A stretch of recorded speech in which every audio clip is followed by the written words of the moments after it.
దేవుని నామానికి మహిమ కలుగును గాక. హల్లెలూయా. నేడు మనం ధ్యానించబోచున్నటువంటి లేఖన భాగము సామెతల గ్రంథము 3వ అధ్యాయము 19, 20 వచనములు ధ్యానము చేద్దాం. జ్ఞానము వలన యెహోవా భూమిని స్థాపించెను, వివేచన వలన ఆయన ఆకాశ విశాలములను స్థిరపరచెను. ఆయన తెలివి వలన అగాధ జలములు ప్రవహించుచున్నవి, మేఘముల నుండి మంచు బిందువులు కురియుచున్నవి. ఈ 2 వచనాల్లో ఉండేటువంటి కొన్ని అర్థాలను పరిశీలన చేద్దాం. జ్ఞానము అనగా నేర్చుకున్నది, చూసి కానీ అంటే చదివి కానీ నేర్చుకున్నది. స్థాపించటము అంటే ఏర్పాటు చేయటము లేదా నిర్మించటము, వ్యవస్థీకృతం చేయటం అన్నమాట. వివేచన అనగా జరగబో దానిని ఆలోచన చేయటము. స్థిరపరచటం అంటే నెలకొల్పటము, ఖాయము చేయటము, నిర్ణయించటము. తెలివి అనగా జ్ఞానము, చాకచక్యత, చురుకైన. అగాధ జలములు లోతైనటువంటి ప్రదేశంలో కలిగిన జలములు. ప్రవహించుట అంటే పారటము, కదలటము, స్థానభ్రంశం అంటాం కదా, అది. మేఘము నీటి ఆవిరితో కూడిన మబ్బుల సమూహము, మంచు బిందువు, హిమములతో కూడిన బిందువులు. దేవుని ఈ యొక్క మంచు బిందువులు అనేది, మంచు అనేది ఆ చల్లగా కాస్తున్నటువంటి మెల్లగా వస్తున్న దానికి దేవుని యొక్క కాపుదలకు సూచనగా ఉంటుంది. పై వచనాలను చూస్తుంటే ఆది కాండము 1వ అధ్యాయము 1-2 వచనాలలో చూసుకున్నట్లయితే భూమిని పరిశీలించేద్దాం. భూమికి ఆకారం లేదు.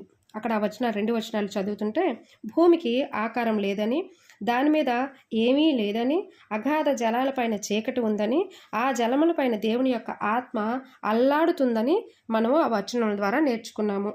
ఇక్కడ భూమి అనేటువంటి ముడు సరుకుగా ఉంది. అక్కడ చీకటి, అగాధ జలాలు ఉన్నాయి. అక్కడ ఆయన వాటిని ఏ విధంగా స్థిరపరిచారు అంటే ఏ విధంగా వాటిని నిర్మించాలి అన్నటువంటి ఆలోచన అయితే ఆయనకు ఉంది. వాటిని నిర్మించడానికి కారణాలు ఎవరి కొరకు అన్నటువంటి ఆలోచన కూడా ముందుగానే ఆయన ఆలోచన చేశాడు. ఎవరి కొరకు? జీవకోటిని కూడా నిర్మించారు అని అంటే ఎవరి కొరకు? మనిషి కొరకు.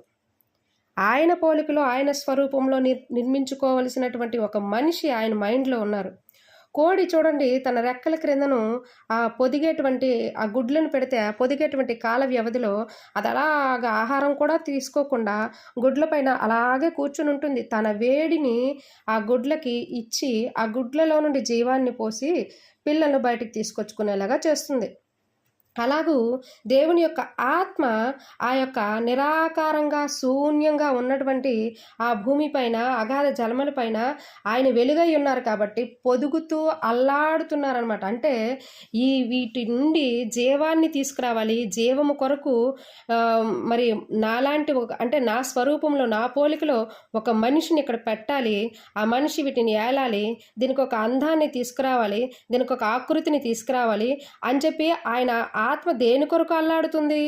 ఒక ప్రాణాన్ని పెట్టడానికి కావలసినటువంటి వనరులను అవి ఏ విధంగా మలచాలి అన్నటువంటి ఆ ముడి సరుకును ఒక రూపాన్ని ఇవ్వటానికి ఆయన ఆత్మ అల్లాడుతుంది అనమాట. ఇది అంత ప్రయాస దేవుడు దేనికోసం చేశాడు అని అంటే మనిషిని కనడానికి, మనిషిని అక్కడ పెట్టడానికి.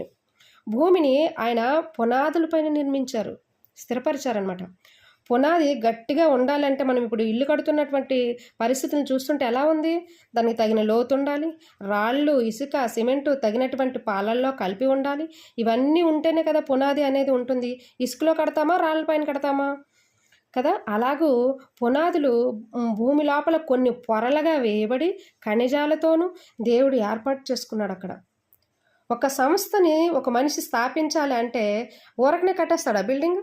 మనం ఉన్నాం, ఇంటిని నిర్మించుకుంటున్నామంటే ఆ ఇంట్లో బాత్రూమ్ ఎక్కడ ఉండాలి, షింక్ ఎక్కడ ఉండాలి, కిచెన్ ఎక్కడ ఉండాలి, బెడ్రూమ్ ఏ సైజులో ఉండాలి, కిటికీలు ఉండాలా, వాటికి వెంటిలేషన్ రావాలంటే కిటికీలు ఉండాలా, తర్వాత మనం బట్టలు పెట్టుకోవడానికి కబోర్డ్స్ ఉండాలా, మనం ఎక్కడెక్కడ ఏం పెట్టుకోవాలి, స్విచ్ బోర్డ్తో సైతం మొత్తం అంతా ప్లాన్ చేసుకుంటాం.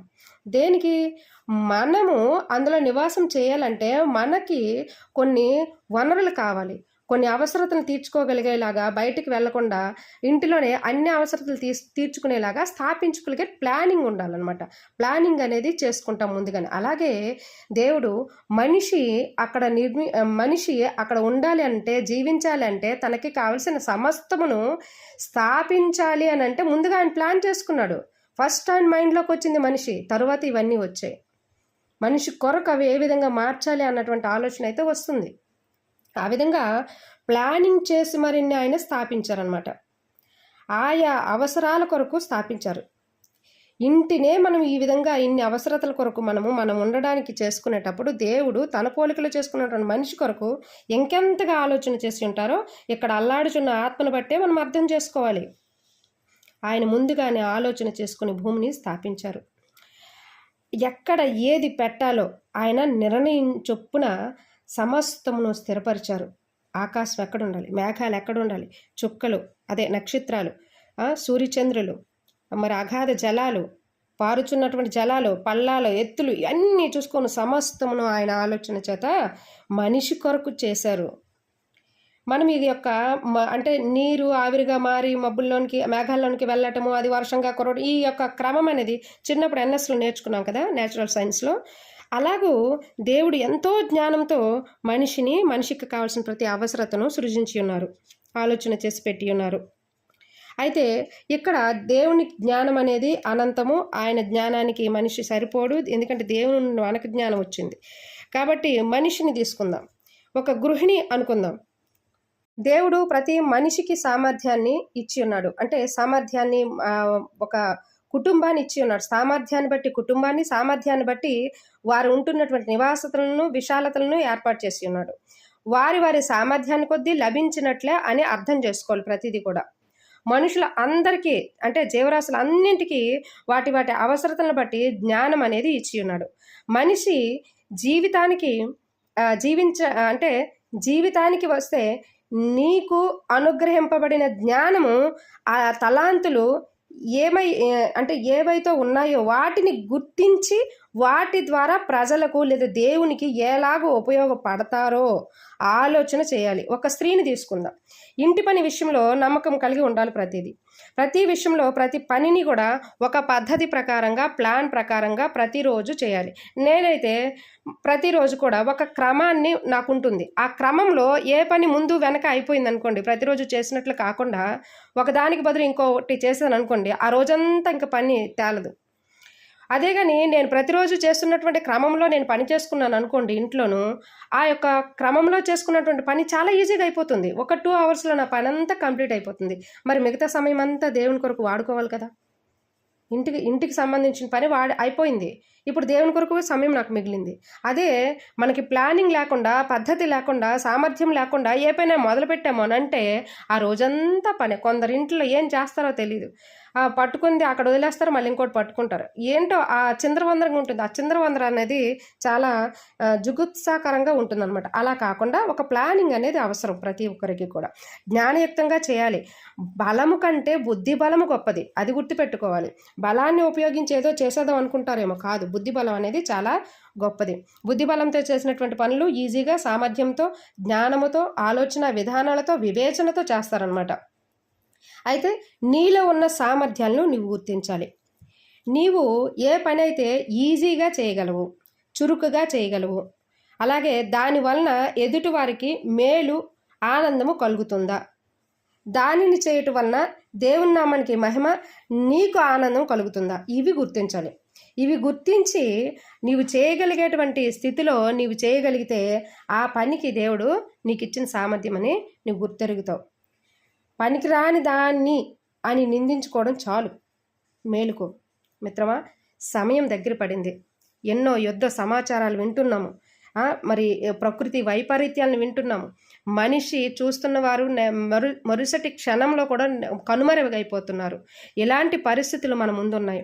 కాబట్టి నీకేదో దేవుడు జ్ఞానం ఇచ్చాడు, నిన్ను నిర్మించుకుని ఉన్నాడు అని అంటే, ఆనాడు ఆది యందు నిర్మించినటువంటి భూమి ఆకాశంను స్థిరపరిచినటువంటి, స్థాపించినటువంటి దేవుని యొక్క జ్ఞానము నిన్ను గురించి ముందు ఆలోచన చేసింది అన్నటువంటి విషయాన్ని నీవు అర్థం చేసుకోవాలి.